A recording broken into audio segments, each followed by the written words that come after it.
Today I'm putting my custom tissue to the ultimate test. I'm following Lia Griffith's Charm Peony step-by-step video, but swapping out her recommended double-sided crepe paper for my own custom tissue. The Coral Charm Peony is famous for those cupped petals, so I'm very curious to see how we can replicate that without having the stretch and pull of crepe paper, but by using maybe the fondant tools. So let's get started. So the first thing I had to do was sketch out the petals because I didn't have any patterns for this. So by watching the video, I made the patterns, figured out how many would fit across the strip of tissue paper, and then cut the strips. So it came out I needed 2 strips of the large petal, 2 strips of the small petal. Then I started working on the center by making a big tissue paper ball, putting hot glue in the middle and attaching it to the wire. Now I differed from where she did this. She used a cotton ball where I'm using tissue paper.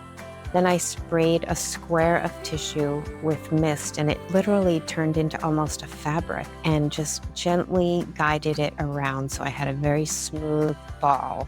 Then I cut around all the excess so it wouldn't be a big lump where it attaches to the stem. It would be a smooth transition. And then I taped that off.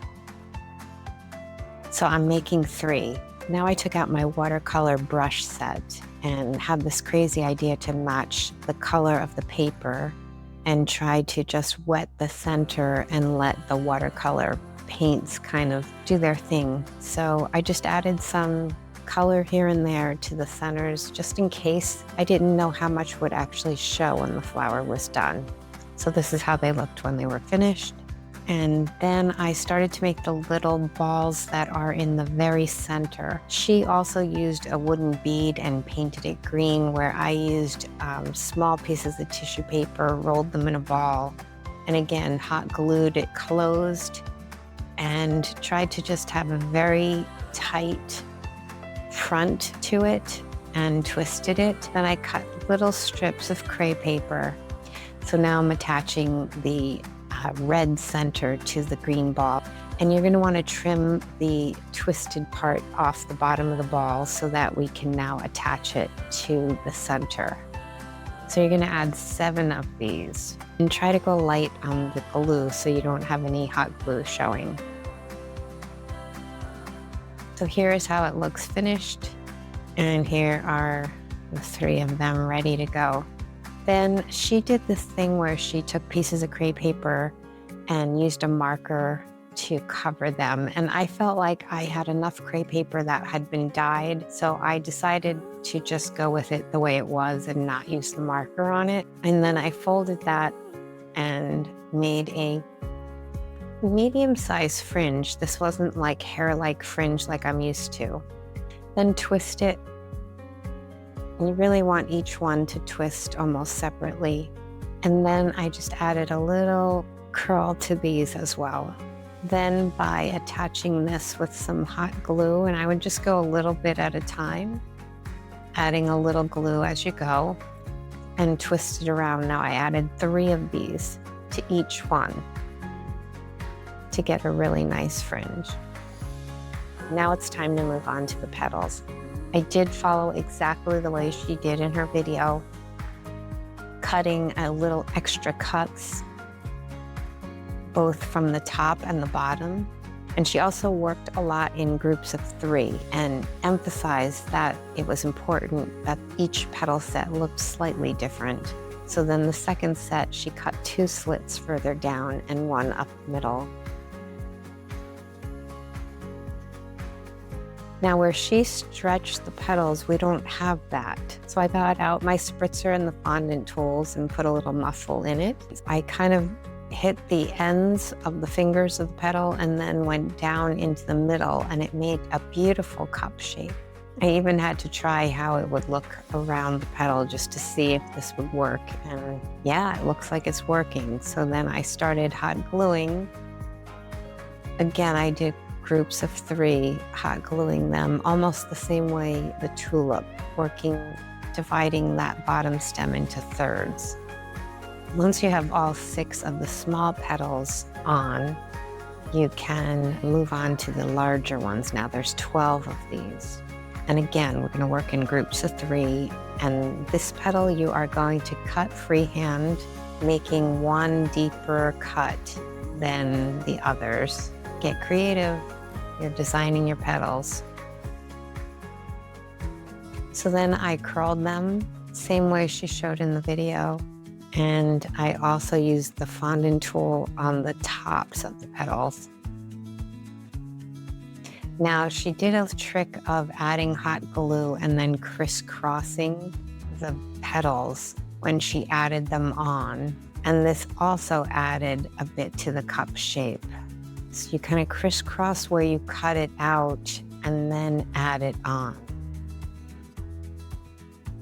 So I just kept repeating this until all 12 petals were cut, just groups of 3, cutting them into a unique shape and then adding them on.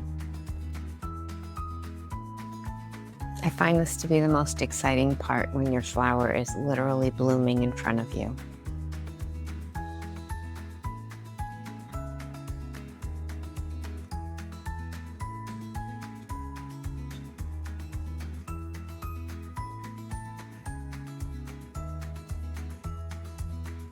And there you have it. Now I would definitely start pulling down some petals so that you can see that beautiful center that we worked on. Now to finish off the flower, we want to add the green leaves just below the base of the flower. So again, we're going to cut a slit in the bottom, just like she does in her video, full rather than stretching the crepe paper. I'm using a fondant tool with my custom tissue just to get a nice curl on all of the edges. You could probably also use your curling tool to do this. And then I add the hot glue to add it to the bottom of the flower. And I really only use 3 to 4 of these for each flower.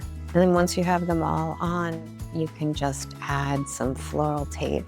Now I did use a plastic tube to reinforce the wire.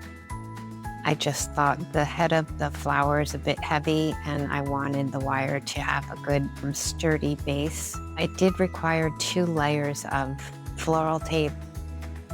Then I went on to cut my own leaves. Now obviously this differs from her crepe paper leaves, so I did have to change the pattern a little bit to adapt to my style, but I really think they came out very close to the way hers looked. And one more time, I used the fondant tools, and rather than stretching the crepe paper, and I did it on both sides. I kind of played around with all those little fun fingers on these leaves. I really kept flipping them and using the fondant tool on both sides to get different curls. Then I added floral tape to each of these leaves individually, and then I joined them together. So they were separate leaves, but they almost appear as one. Then I attached the leaf about 1.5 inches below the bloom, just like she did in the video. So here are the Charm Peony completed, following the Lia Griffith crepe paper tutorial off of YouTube. I think they look as lovely, for sure.